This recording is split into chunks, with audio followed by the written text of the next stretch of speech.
Between 1975 and 1980, the counties of Yorkshire and Greater Manchester in northern England were gripped by a terror unlike anything the region had ever experienced. A serial killer stalked the streets at night, targeting women with a savagery that shocked even hardened police investigators. The killer would strike without warning, using hammers and knives to brutally murder his victims before disappearing back into the darkness. The media dubbed him the Yorkshire Ripper, drawing comparisons to Jack the Ripper's reign of terror in Victorian London nearly a century earlier. Like his infamous predecessor, this modern killer seemed to taunt authorities with his ability to evade capture while continuing his murderous spree across northern England's industrial landscape.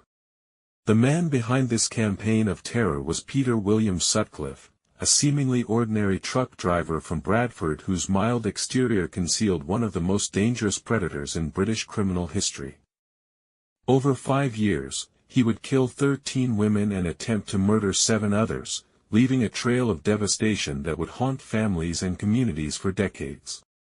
Sutcliffe's case would become the largest police investigation in British history up to that point, involving thousands of officers and generating millions of pieces of evidence.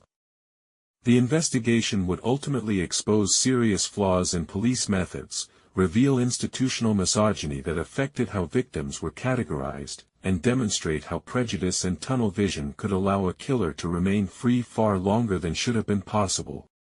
This comprehensive examination explores not only the horrific crimes themselves but also the broader social context that enabled Sutcliffe's killing spree, the massive police investigation that eventually brought him to justice, and the lasting impact his crimes had on British society, policing methods, and attitudes toward violence against women.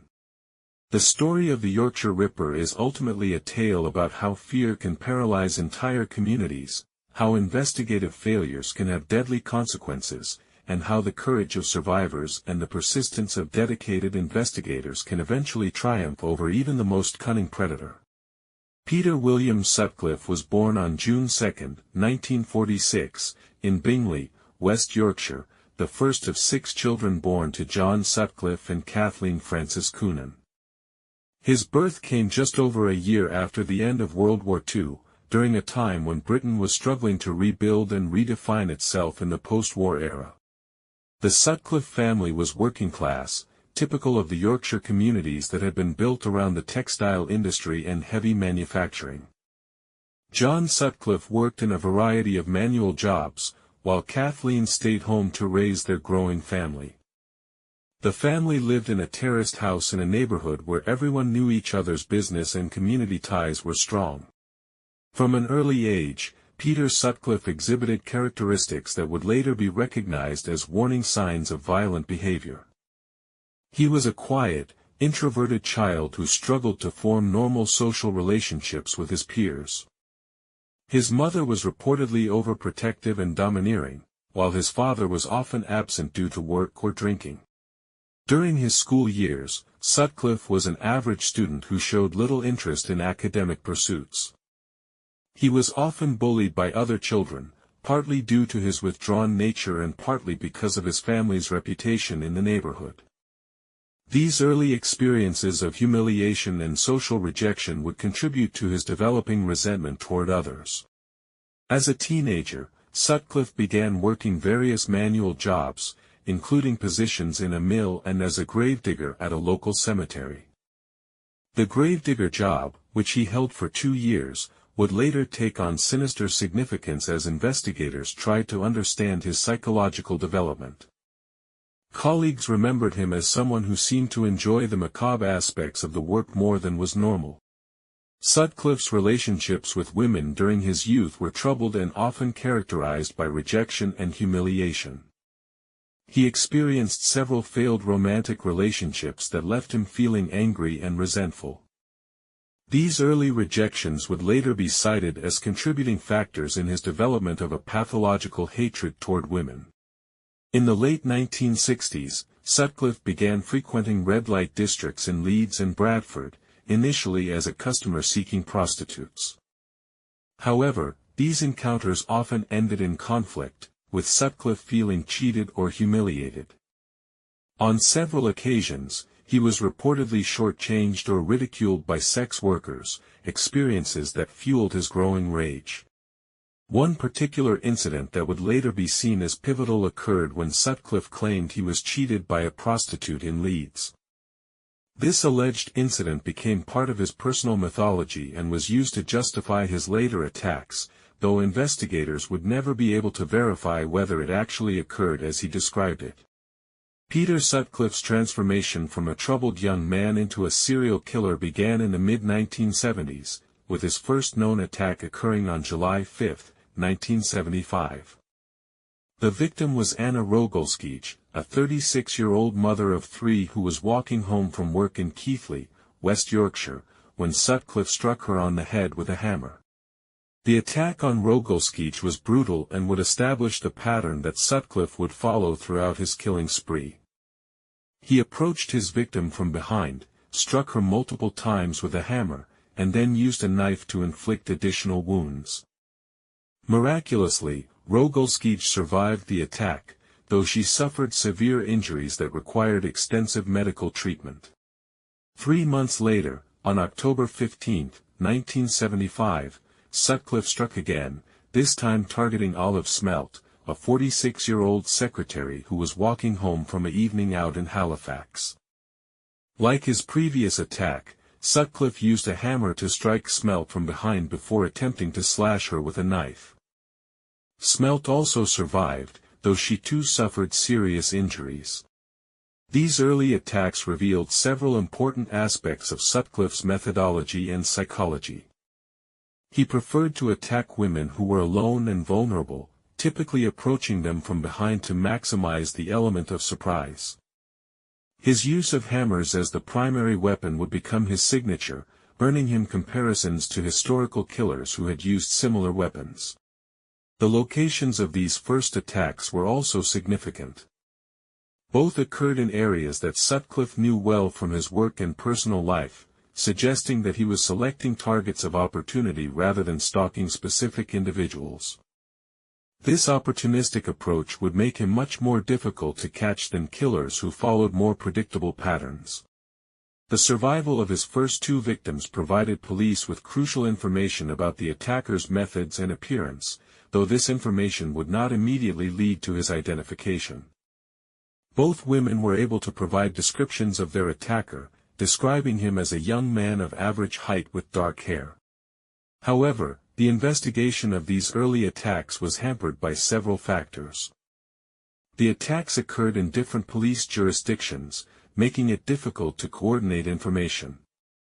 Additionally, the police initially did not connect the attacks to each other, treating them as separate incidents of random violence rather than the work of a serial predator. Sutcliffe's escalation from non-fatal attacks to murder would come quickly. The apparent ease with which he had carried out his first attacks, combined with his victim's survival and the lack of immediate police attention, may have emboldened him to become more violent and ambitious in his criminal activities.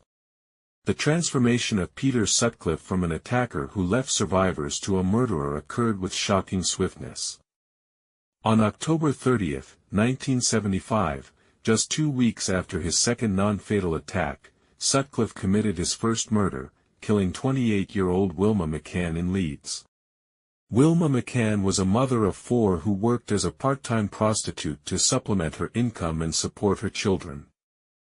She had spent the evening drinking in Leeds city centre before beginning the journey home to her flat in Chapeltown. Sutcliffe encountered her as she was walking along Prince's Avenue in the early hours of the morning. The murder of Wilma McCann established a pattern that would characterize most of Sutcliffe's subsequent killings. He struck her repeatedly with a hammer, causing massive head injuries that would have been rapidly fatal. He then used a knife to inflict additional wounds to her chest and abdomen, demonstrating a level of violence that went far beyond what was necessary to kill.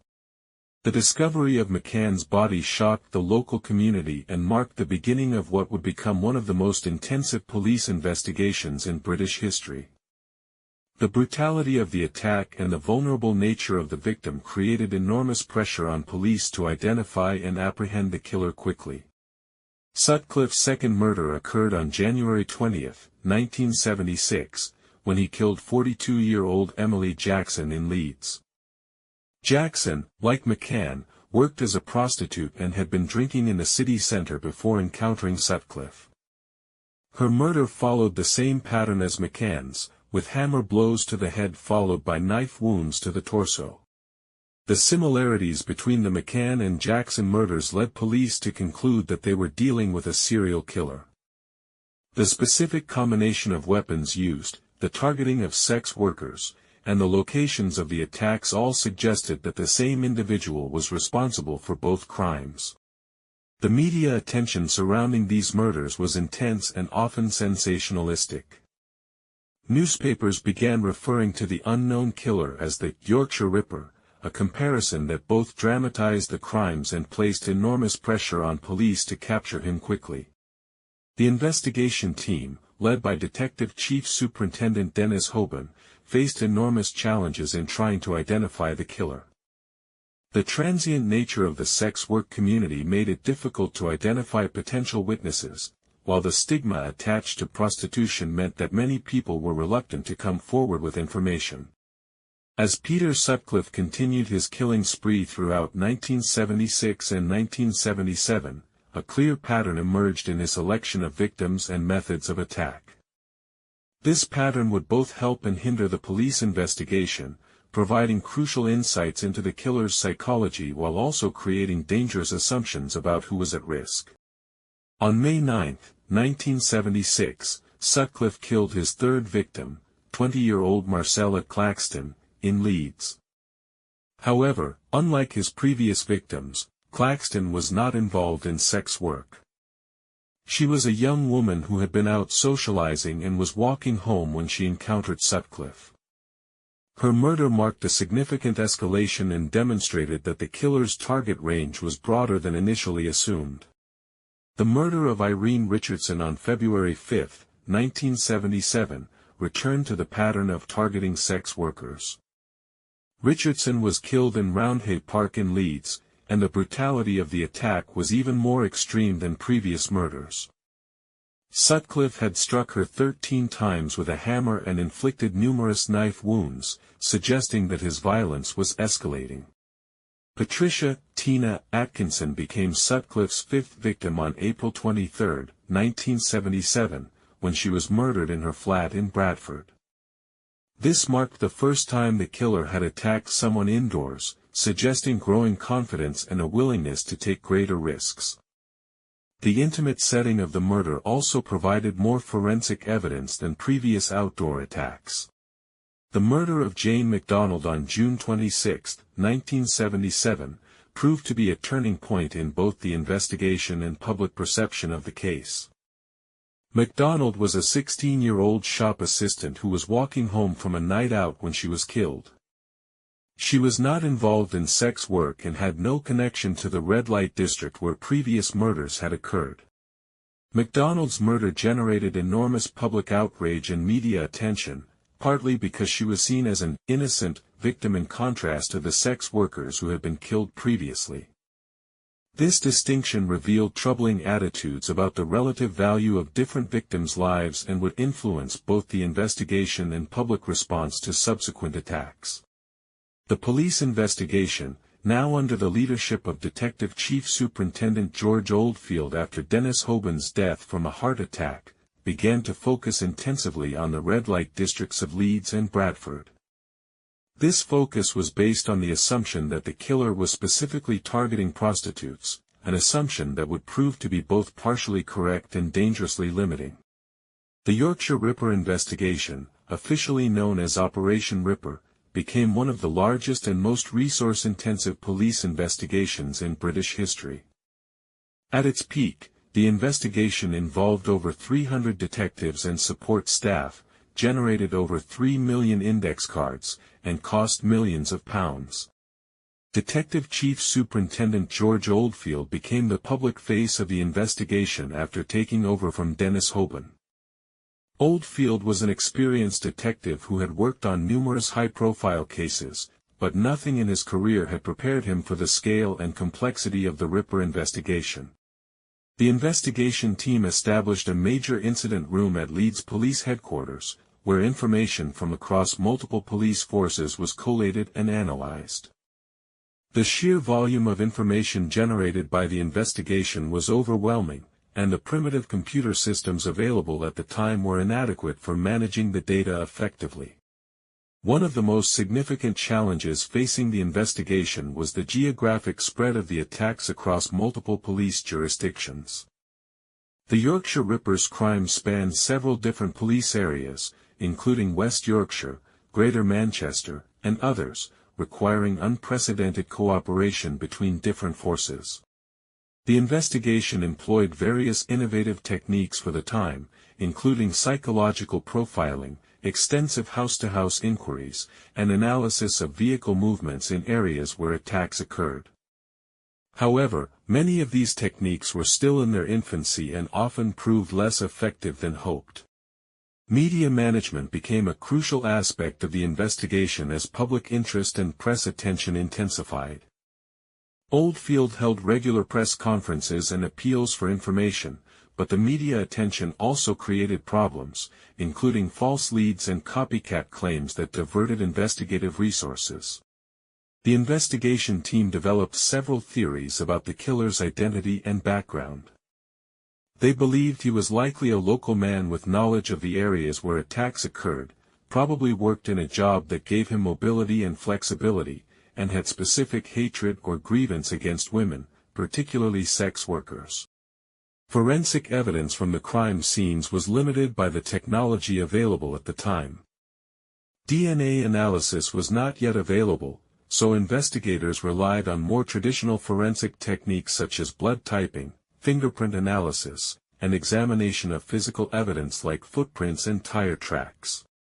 The psychological pressure on the investigation team was enormous. They faced constant public scrutiny, political pressure, and the knowledge that their failure to catch the killer was allowing him to continue murdering innocent women.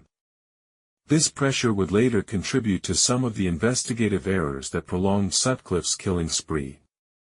As 1977 progressed into 1978, Peter Sutcliffe's killing spree continued with a frequency and brutality that terrorized communities across northern England.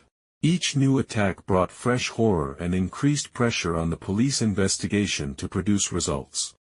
On October 1, 1977, Sutcliffe killed 20-year-old Jean Jordan in Manchester. Jordan's murder was significant for several reasons. It was his first kill outside of West Yorkshire, demonstrating his expanding territorial range, and it provided investigators with crucial physical evidence in the form of a £5 note found in her purse. The £5 note became one of the most important pieces of evidence in the investigation. Police were able to trace it to a bank in Shipley, West Yorkshire, and determined that it had been part of a payroll distribution to employees of several local engineering firms. This led to one of the largest mass interviewing operations in British police history, with thousands of men questioned about their whereabouts. Despite this promising lead, the investigation failed to identify Sutcliffe during the mass interviews. He was among the men questioned about the £5 note but was eliminated from inquiries after providing what appeared to be a satisfactory alibi. This represented one of several crucial missed opportunities that would later be heavily criticized. Sutcliffe's next confirmed victim was Yvonne Pearson, killed on January 21, 1978, in Bradford. Pearson's body was not discovered for 2 months, and by the time it was found, decomposition had destroyed much potential forensic evidence. The delayed discovery also meant that the investigation team initially missed the connection to previous murders. The murder of Helen Ritka on January 31, 1978, in Huddersfield, marked another escalation in Sutcliffe's violence and cunning. Ritka was killed along with her twin sister, who was also attacked but managed to survive. The attack on twins created additional trauma and media attention while providing another survivor who could provide information about the attacker. Vera Millward became Sutcliffe's 10th victim when she was murdered on May 16, 1978, in Manchester. Millward was a mother of 7 who worked occasionally as a prostitute to support her large family. Her murder followed the same brutal pattern as previous attacks and demonstrated that Sutcliffe's violence showed no signs of diminishing. The psychological impact of these murders on the communities where they occurred was profound. Women, particularly those who worked in the sex industry, lived in constant fear. Many changed their routines, avoided going out alone, or left the area entirely. The entire social fabric of several communities was disrupted by the climate of terror. The investigation team was also suffering from the prolonged stress of the case. Many officers worked excessive hours, relationships with family and friends suffered, and some developed stress-related health problems. The constant pressure to solve the case while new victims continued to be killed took a serious psychological toll. One of the most significant and tragic aspects of the Yorkshire Ripper investigation was the elaborate hoax perpetrated by an unknown individual who sent letters and a cassette tape to police claiming to be the killer. This hoax would derail the investigation for years and potentially cost additional lives. The first letter claiming to be from the Yorkshire Ripper arrived at police headquarters in March 1978. Written in a distinctive handwriting, the letter taunted police about their failure to catch him and contained details about the murders that had not been released to the public. The letter was signed Jack the Ripper, and claimed the writer was responsible for the killings. 2 more letters followed in 1978 and 1979. Each maintaining the same tone of arrogant taunting and containing information that seemed to confirm the writer's connection to the crimes. The letters created enormous excitement within the investigation team, as they appeared to provide direct communication from the killer. The breakthrough that convinced police they had genuine communication from the killer came in June 1979 with the arrival of a cassette tape. The tape contained a 3-minute message from a man with a distinctive Geordie accent, claiming to be the Yorkshire Ripper and mocking police efforts to catch him. The voice on the tape said, "I'm Jack.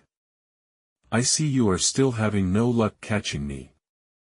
I have the greatest respect for you, George, but Lord, you are no nearer catching me now than 4 years ago when I started. I reckon your boys are letting you down, George. They can't be much good, can they?" Detective Chief Superintendent George Oldfield became convinced that the tape was genuine and represented their best lead for identifying the killer. The distinctive Geordie accent suggested that the killer was from the Newcastle area, and massive resources were redirected toward investigating this theory. The decision to focus the investigation on finding someone with a Geordie accent would prove to be one of the most catastrophic errors in British police history. The real Yorkshire Ripper, Peter Sutcliffe, spoke with a Yorkshire accent, not a Geordie one. This meant that even when he came to police attention during the investigation, he was eliminated as a suspect because his voice didn't match the tape. The hoax tape was played repeatedly on radio and television, and copies were distributed to police forces across the country. The public was asked to identify the voice, and thousands of calls flooded in with suggestions. However, all of this effort was focused on finding someone who had nothing to do with the murders. The identity of the hoaxer remained unknown for decades, though he was eventually identified as John Humble, a man from Sunderland who had sent the letters and made the tape as a prank.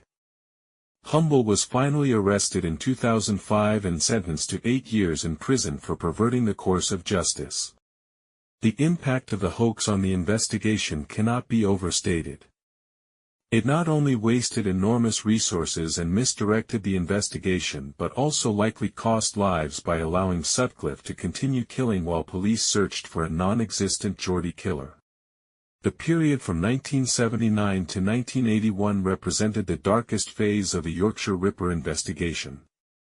The police were no closer to catching the killer despite massive resources and public pressure, while Sutcliffe continued his murderous campaign with apparent impunity. On April 4, 1979, Sutcliffe killed 19-year-old Josephine Whittaker in Halifax. Whittaker was a building society clerk who was walking home from visiting her grandparents when she was attacked. Like Jane MacDonald before her, Whittaker was seen as an innocent victim, and her murder generated enormous public outrage and political pressure. The murder of Barbara Leach on September 1, 1979, in Bradford, brought particular horror because of the victim's youth and circumstances. Leach was a 20-year-old university student who was walking home from a pub when she was killed. Her murder demonstrated that no woman was safe from the killer's attacks. By this time, the investigation had consumed enormous resources and attracted criticism from politicians, the media, and the public. The Home Secretary appointed an outside review team to examine the investigation's methods and progress, a humiliating development that further increased pressure on the team. The hoax letters and tape had convinced investigators that they were looking for a man from the Newcastle area with a Geordie accent. This theory became so entrenched in the investigation that suspects were eliminated solely based on their accents, regardless of other evidence that might connect them to the crimes. Sutcliffe himself was questioned by police on multiple occasions during this period but was always eliminated as a suspect because of his Yorkshire accent. On at least 9 occasions, he came to police attention through various inquiries, including the £5 note investigation, but was never seriously considered as a potential suspect. The investigation's focus on finding a Geordie killer led to massive resources being deployed in the Newcastle area. Thousands of men were interviewed, voice comparison tests were conducted, and extensive house-to-house inquiries were carried out. All of this effort was based on false information provided by the hoaxer. Meanwhile, Sutcliffe continued killing with apparent ease. On August 20, 1980, he murdered 47-year-old Marguerite Walls in Leeds. Walls was a civil servant who was attacked while walking home from work. Her murder followed the same brutal pattern as previous attacks and demonstrated that Sutcliffe's violence remained undiminished. The murder of Jacqueline Hill on November 17, 1980, proved to be Sutcliffe's final victim. Hill was a 20-year-old student at the University of Leeds who was killed while walking back to her dormitory. Her murder brought particular attention because of her status as a university student and the proximity of the attack to the university campus. The investigation team was by this time exhausted, demoralized, and facing severe criticism from all quarters. The public had lost confidence in their ability to catch the killer, and there were calls for the investigation leadership to be replaced. The capture of Peter Sutcliffe came not through the massive investigation that had been hunting him for over 5 years, but through a routine police check that had nothing to do with the Yorkshire Ripper case. On January 2, 1981, Sutcliffe's criminal career finally came to an end in Sheffield, far from the areas where his crimes had been committed. Sutcliffe had driven to Sheffield with a young sex worker named Olivia Reevers.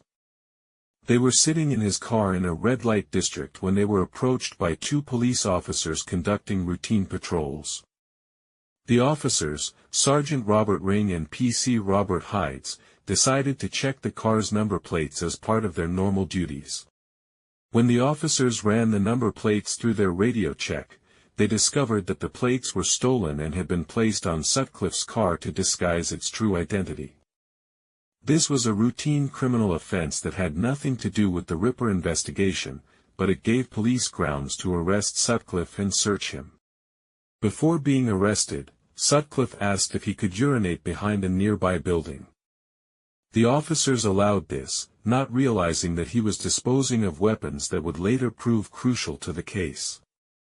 Sutcliffe hid a ball-peen hammer and a sharpened screwdriver behind an oil storage tank, weapons that were identical to those used in the Ripper attacks. Sutcliffe was taken to Dewsbury Police Station, where he was initially questioned only about the false number plates. He gave his name as Peter William Sutcliffe and provided his address in Bradford. At this point, no connection had been made to the Yorkshire Ripper investigation. The breakthrough came when Detective Sergeant Desmond O'Boyle noticed that Sutcliffe fitted some aspects of the general description of the Yorkshire Ripper. O'Boyle decided to check whether Sutcliffe had been questioned before in connection with the Ripper investigation and discovered that he had indeed been interviewed on multiple occasions. This discovery led to Sutcliffe being questioned about the Yorkshire Ripper murders. Initially, he denied any involvement and maintained that he was innocent of anything beyond the false number plate offense. However, the mounting evidence and persistent questioning gradually began to break down his resistance. The crucial moment came when officers returned to Sheffield to search for the weapons that Sutcliffe had discarded. They found the hammer and screwdriver exactly where he had hidden them, and these weapons were immediately recognized as matching those used in the Ripper attacks. Faced with this physical evidence and the mounting circumstantial case against him, Sutcliffe finally confessed on January 4, 1981. His confession was detailed and comprehensive, covering not only the murders that had been attributed to the Yorkshire Ripper but also additional attacks that had not been connected to the series. Peter Sutcliffe's confession to being the Yorkshire Ripper sent shockwaves through the police investigation team and the broader public. After more than 5 years of intensive investigation, the man they had been hunting had finally been caught, but the circumstances of his capture revealed the extent to which the investigation had gone astray. Sutcliffe's initial confession came during questioning at Dewsbury Police Station on January 4, 1981.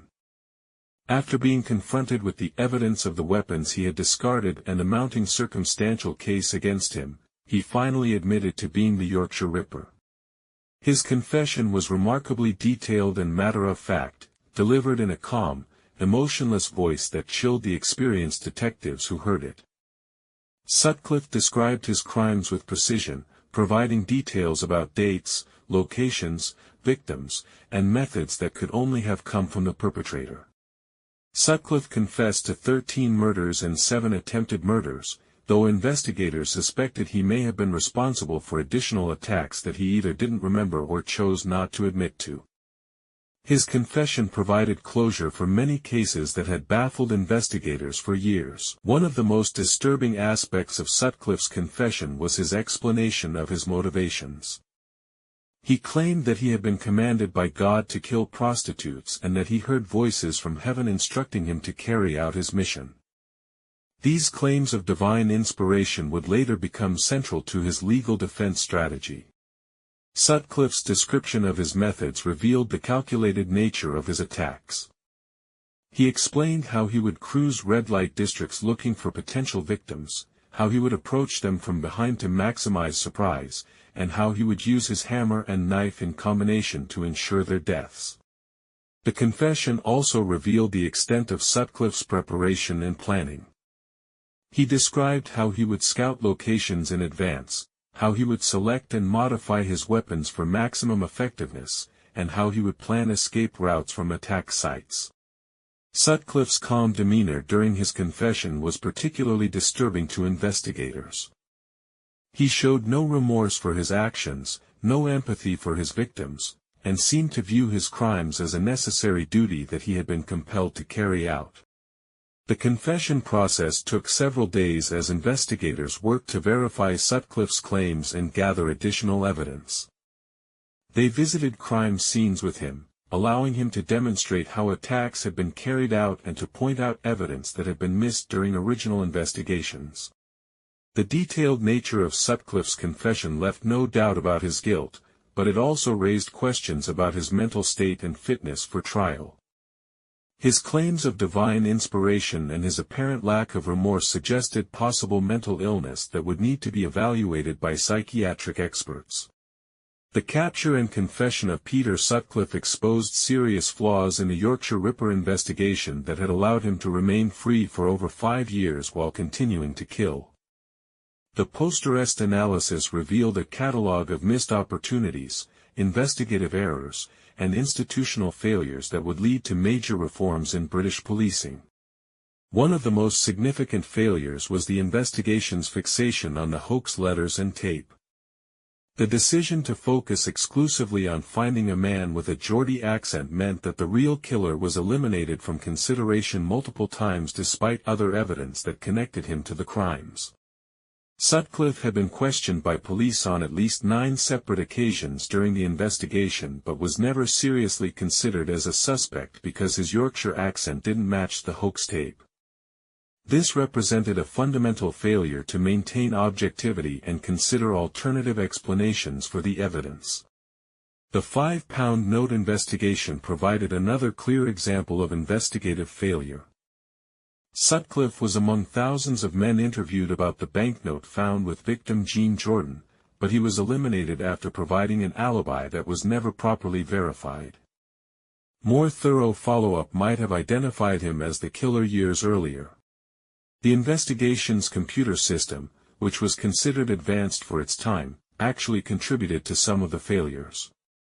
The system was designed to eliminate suspects who didn't match certain criteria, including the Geordie accent theory. This meant that Sutcliffe was automatically excluded from consideration even when other evidence might have pointed toward him. Information sharing between different police forces was also inadequate. The Yorkshire Ripper's attack spanned multiple jurisdictions, but the coordination between different police forces was often poor. Important information was not always shared effectively, leading to missed connections and duplicated efforts.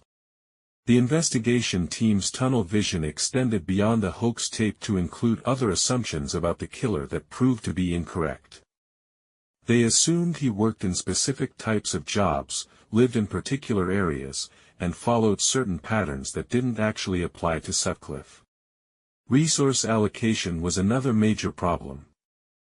Enormous amounts of time and money were spent on wild goose chases based on false leads, while more promising lines of inquiry were not pursued with sufficient vigor. The investigation's size became a hindrance rather than an advantage. The pressure to solve the case led to some officers taking shortcuts or making assumptions that compromised the investigation's effectiveness. The intense media and political pressure created an environment where quick results were prioritized over thorough, methodical investigation. These failures had deadly consequences. If Sutcliffe had been identified and arrested earlier in his killing spree, several of his later victims would still be alive. The investigation's mistakes literally cost lives, making the need for reform even more urgent. The trial of Peter Sutcliffe began on April 29, 1981, at the Old Bailey in London, one of Britain's most prestigious criminal courts. The case attracted enormous media attention and public interest, with people queuing for hours to secure seats in the public gallery. Sutcliffe was charged with 13 counts of murder and 7 counts of attempted murder. The evidence against him was overwhelming, including his detailed confession, physical evidence linking him to the crimes, and testimony from survivors who identified him as their attacker. The key legal question was not whether Sutcliffe had committed the crimes, his guilt was not in dispute, but whether he was mentally ill at the time of the attacks and therefore not responsible for his actions. His defense team argued that he was suffering from paranoid schizophrenia and was not fit to stand trial. Sutcliffe's claims that he had been instructed by God to kill prostitutes became central to his defense. He maintained that he had heard divine voices commanding him to carry out his mission and that he was merely an instrument of divine will rather than a criminal acting of his own free will. The prosecution, led by Sir Michael Havers QC, argued that Sutcliffe was legally sane at the time of his crimes and was fully responsible for his actions. They contended that his claims of divine inspiration were fabricated to avoid responsibility for his crimes. Psychiatric evidence played a crucial role in the trial, with multiple experts examining Sutcliffe and offering opinions about his mental state. The defense psychiatrists supported the diagnosis of paranoid schizophrenia, while prosecution experts argued that he was malingering and was legally sane. The trial included detailed testimony about each of Sutcliffe's attacks, with survivors describing their ordeals and police officers explaining the investigation. The graphic nature of the evidence was disturbing to everyone present, including experienced court officials who had heard many serious criminal cases. Sutcliffe himself testified in his own defense, describing his claimed divine mission and attempting to convince the jury that he was not responsible for his actions. His testimony was calm and detailed, but many observers found his claims unconvincing. The jury's deliberation lasted for nearly 6 hours before they returned guilty verdicts on all counts. They rejected the defense arguments about mental illness and concluded that Sutcliffe was legally sane and fully responsible for his crimes. On May 22, 1981, Mr. Justice Borum sentenced Sutcliffe to life imprisonment with a recommendation that he serve a minimum of 30 years before being considered for parole. The sentence reflected the severity of his crimes and the need to protect the public from future attacks. Peter Sutcliffe's imprisonment marked the beginning of a new chapter in his story, though one that would continue to generate controversy and public interest for decades. His time in prison would be marked by attacks from other inmates, ongoing psychiatric treatment, and continued legal battles over his mental health status. Initially, Sutcliffe was held at Parkhurst Prison on the Isle of Wight, a maximum security facility housing some of Britain's most dangerous criminals. However, his notoriety made him a target for other inmates who viewed attacks on women and children as particularly heinous crimes. In 1983, Sutcliffe was transferred to Broadmoor Hospital, a high-security psychiatric facility, after being diagnosed with paranoid schizophrenia.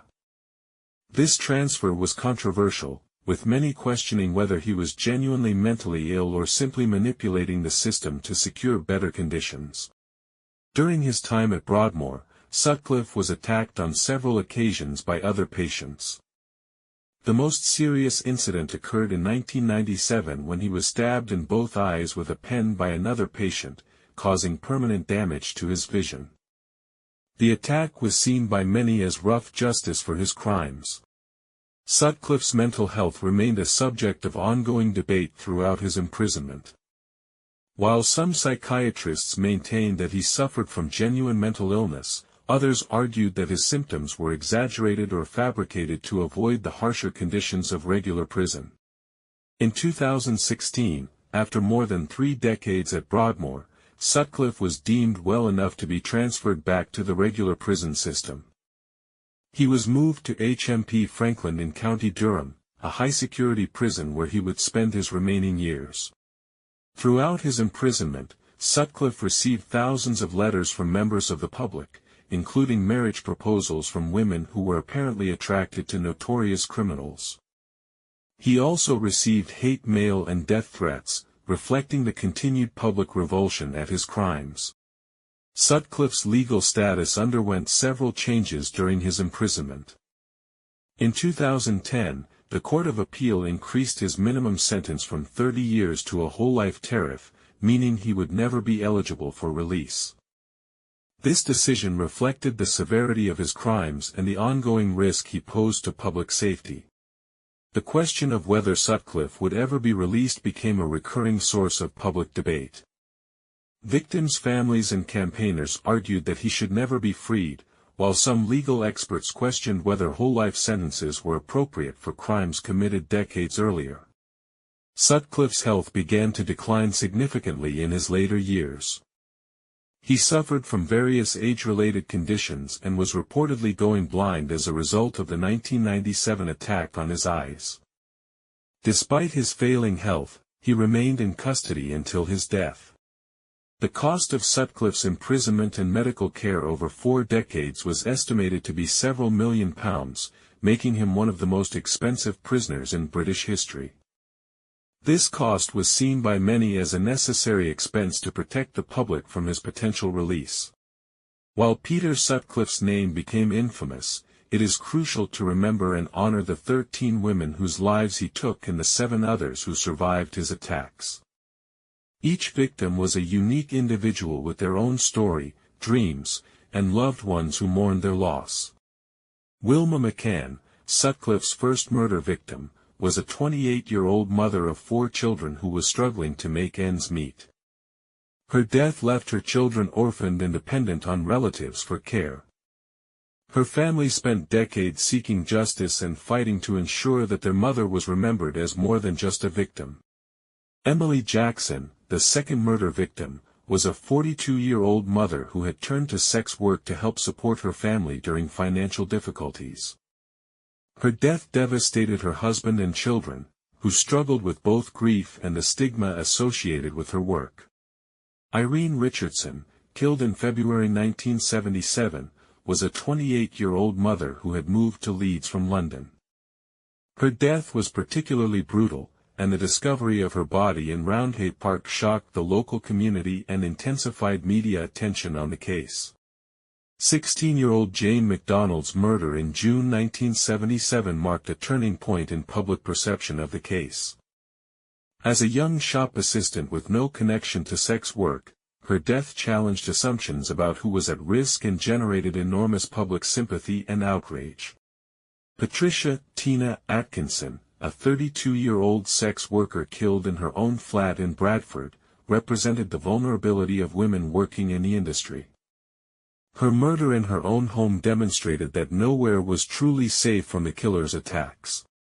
Jane MacDonald's death was followed by that of Jean Jordan in Manchester, whose murder provided the crucial £5 note evidence that should have led to Sutcliffe's earlier capture.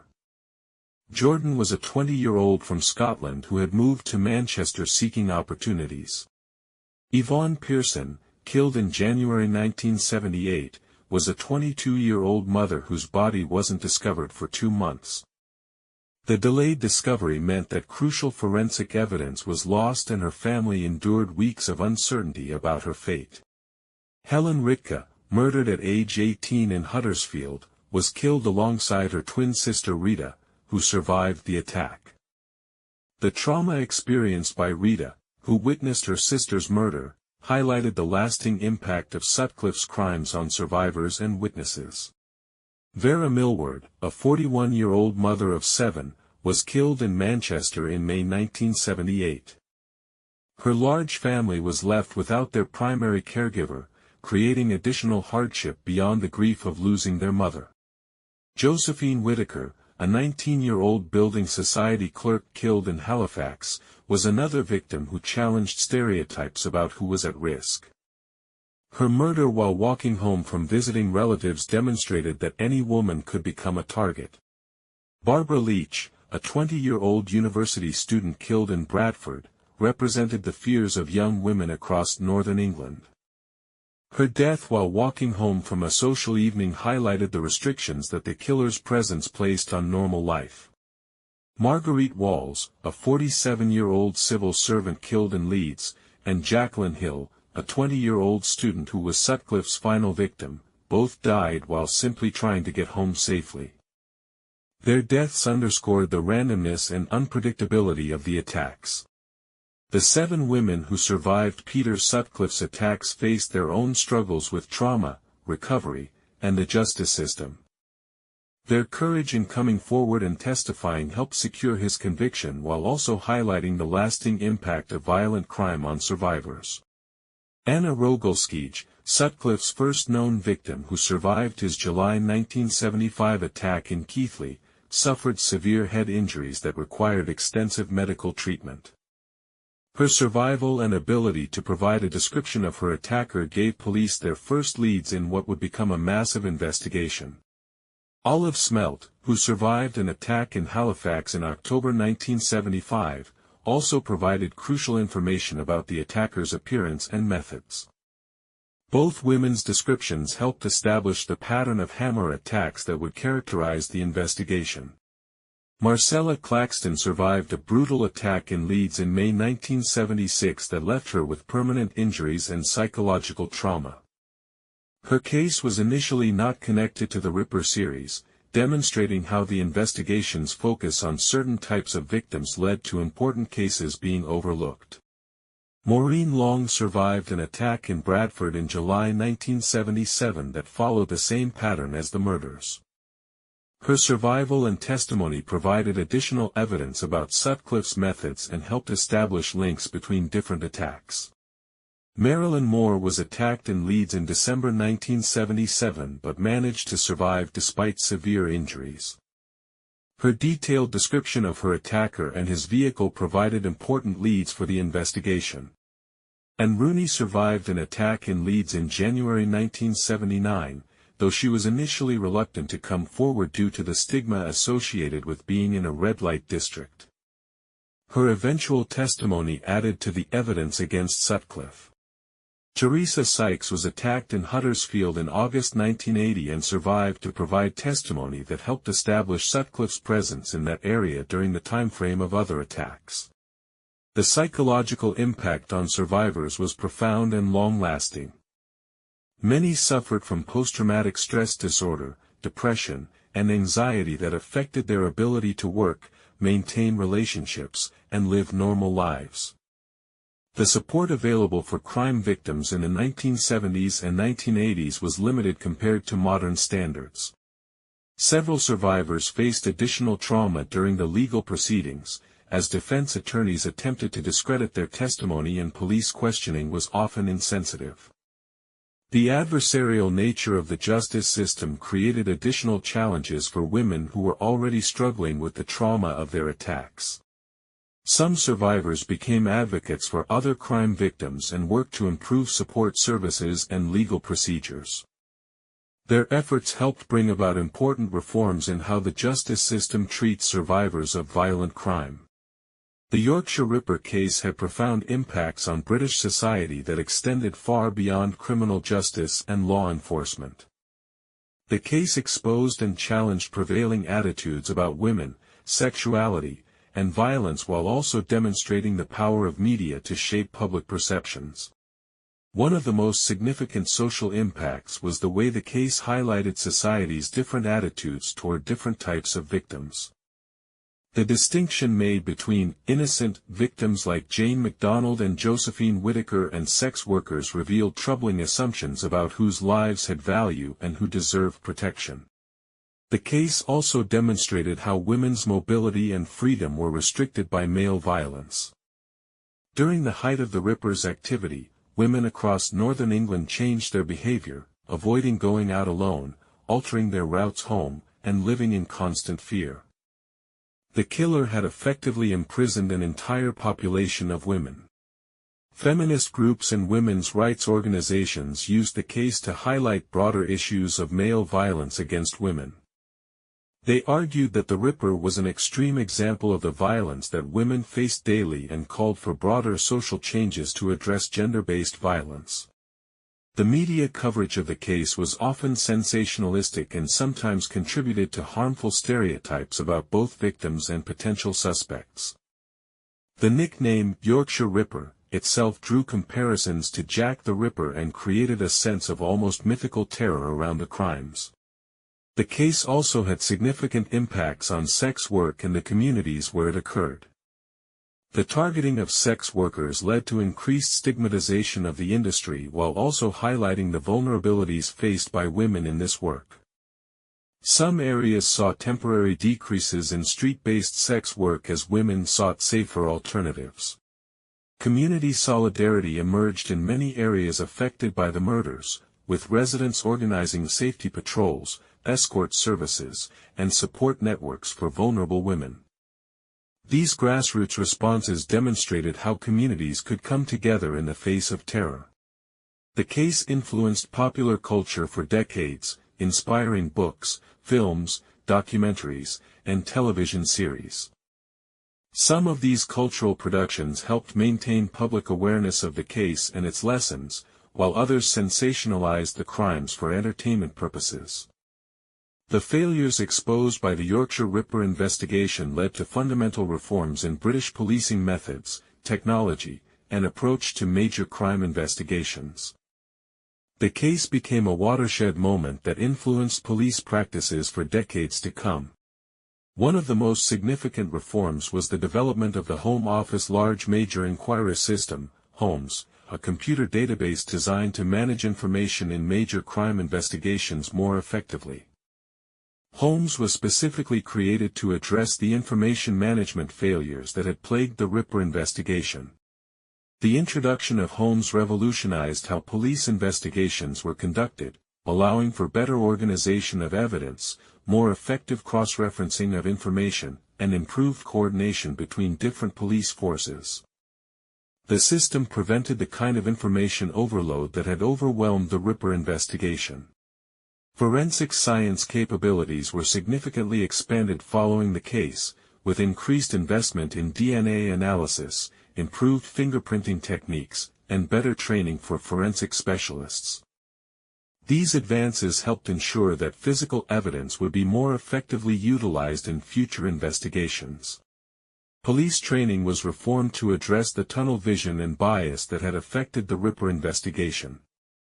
New protocols were introduced to ensure that investigators remained open to alternative theories and didn't become fixated on particular leads or suspects. The management structure of major investigations was also reformed, with clearer chains of command, better oversight mechanisms, and improved procedures for reviewing and challenging investigative decisions. These changes helped prevent the kind of leadership failures that had prolonged the Ripper investigation. Interagency cooperation was improved through new protocols for sharing information between different police forces and with other agencies. The geographic spread of the Ripper's crimes had revealed serious gaps in coordination that needed to be addressed. Media relations were professionalized, with better training for senior officers in handling press conferences and managing public information campaigns. The lessons learned from the hoax tape incident influenced how police would handle similar situations in the future. Victim support services were expanded and improved, with better training for officers dealing with survivors of violent crime and new procedures designed to minimize additional trauma during investigations and court proceedings. The investigation into the Yorkshire Ripper hoax letters and tape became a significant case in its own right, spanning decades before the perpetrator was finally identified and brought to justice. The hoax had derailed the original investigation and potentially cost lives, making the pursuit of the hoaxer a matter of considerable importance. The hoax materials were subjected to extensive forensic analysis over the years, with experts examining the handwriting, paper, ink, and audio recordings for clues about the perpetrator's identity. However, the limited forensic technology available in the 1970s and 1980s made identification extremely difficult. Linguistic analysis of both the letters and the tape recording provided insights into the hoaxer's background and education level. The Geordie accent on the tape was analyzed by dialect experts who confirmed that it was genuine and originated from the Sunderland area of northeastern England. The investigation into the hoax was hampered by the passage of time and the limited evidence available. However, advances in forensic science, particularly DNA analysis, eventually provided new opportunities to identify the perpetrator. The breakthrough came in 2005 when DNA extracted from saliva on the envelopes of the hoax letters was matched to John Samuel Humble, a 49-year-old man from Sunderland. Humble had no connection to the Yorkshire Ripper crimes and had sent the letters and made the tape as what he claimed was a drunken prank. Humble's arrest and subsequent investigation revealed that he had been aware of the impact his hoax had on the investigation but had been too afraid to come forward and admit his deception. His actions had not only wasted enormous police resources but had also prevented the real killer from being caught earlier. At his trial in 2006, Humble pleaded guilty to 4 counts of perverting the course of justice. The court heard how his hoax had misdirected the investigation for years and had potentially contributed to additional murders by allowing Sutcliffe to remain free longer. Humble was sentenced to 8 years in imprisonment, a substantial term that reflected the seriousness of his offense and its impact on both the investigation and public safety. The judge emphasized that Humble's actions had had devastating consequences that extended far beyond a simple prank. The resolution of the hoax case provided some closure for investigators who had worked on the original Ripper investigation and for the families of victims who had suffered while the investigation was misdirected. However, it could never undo the damage that had been done. Contemporary criminal psychology and forensic analysis provide new insights into Peter Sutcliffe's crimes and psychological profile that were not available during his original trial. Modern understanding of serial killers and violent offenders offers a more sophisticated perspective on his motivations and behavior patterns.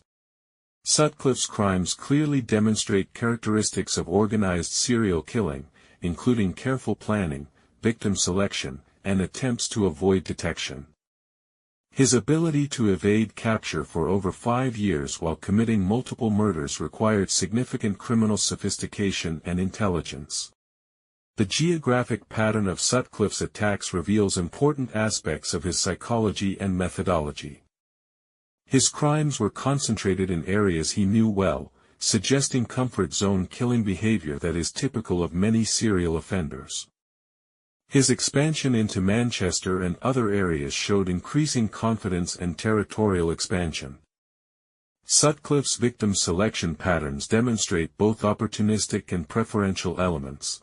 While he clearly targeted vulnerable women, particularly those involved in sex work, his attacks on women like Jane MacDonald and Josephine Whittaker showed that his violence was not limited to a specific victim type. Modern psychological profiling techniques would likely have provided more accurate insights into Sutcliffe's characteristics than were available during the original investigation.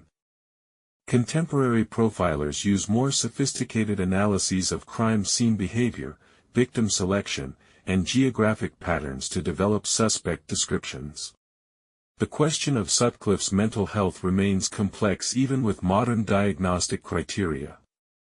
While he was diagnosed with paranoid schizophrenia during his imprisonment, many experts questioned whether this was genuine mental illness or a manipulation to secure better treatment conditions.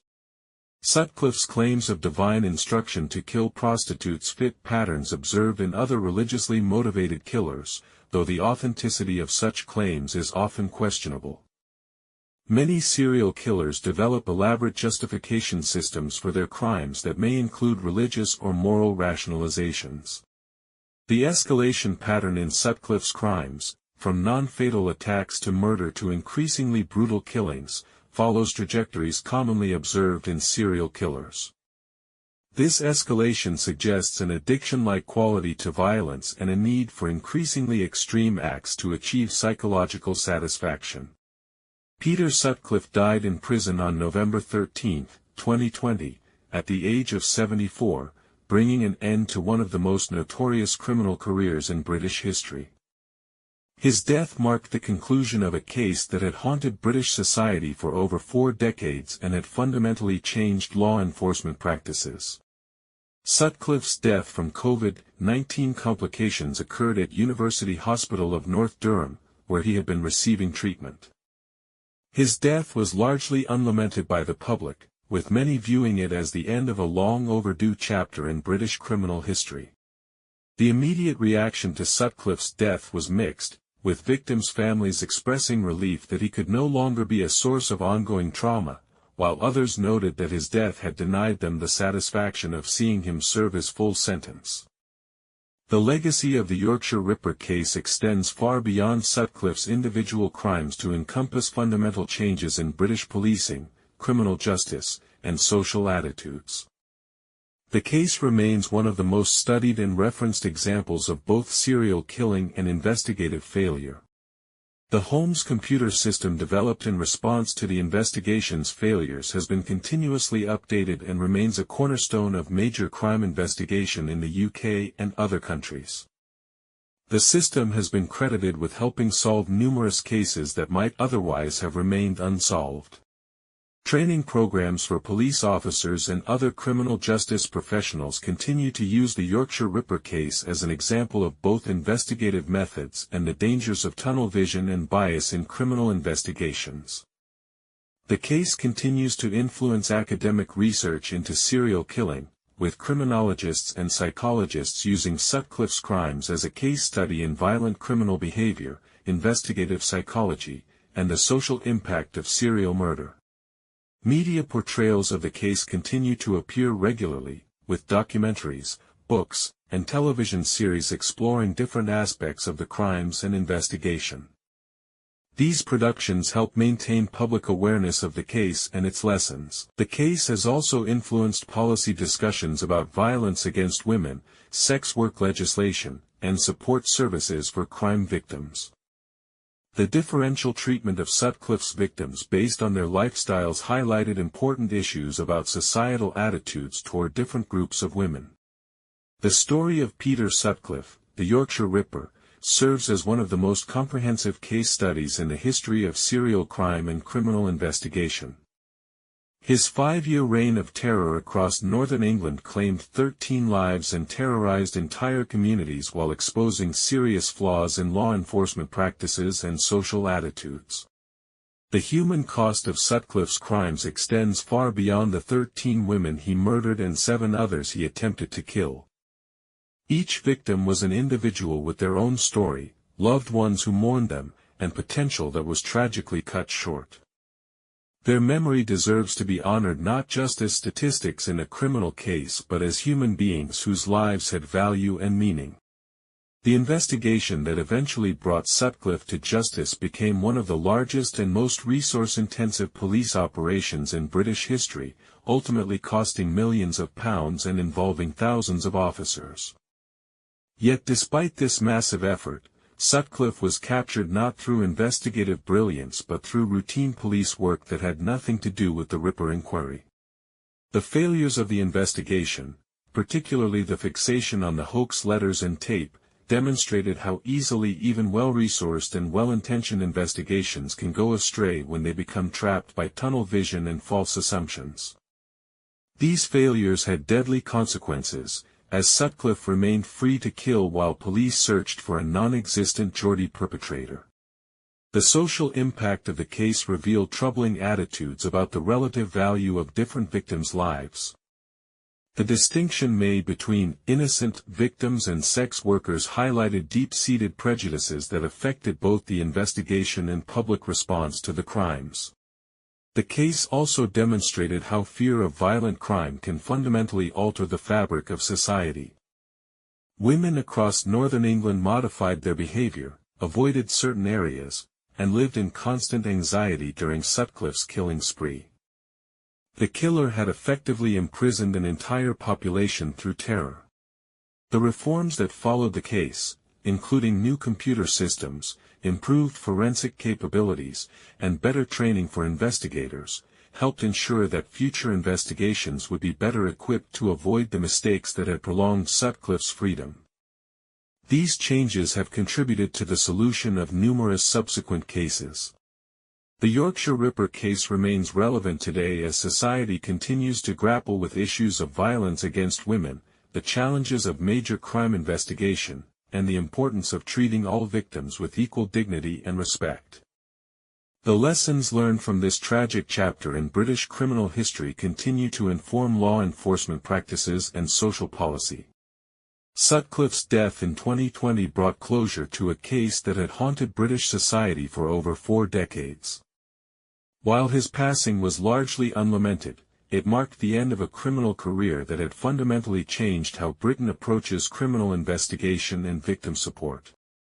The legacy of the Yorkshire Ripper case serves as both a warning about the potential for investigative failure and an inspiration for the reforms that can emerge from tragedy.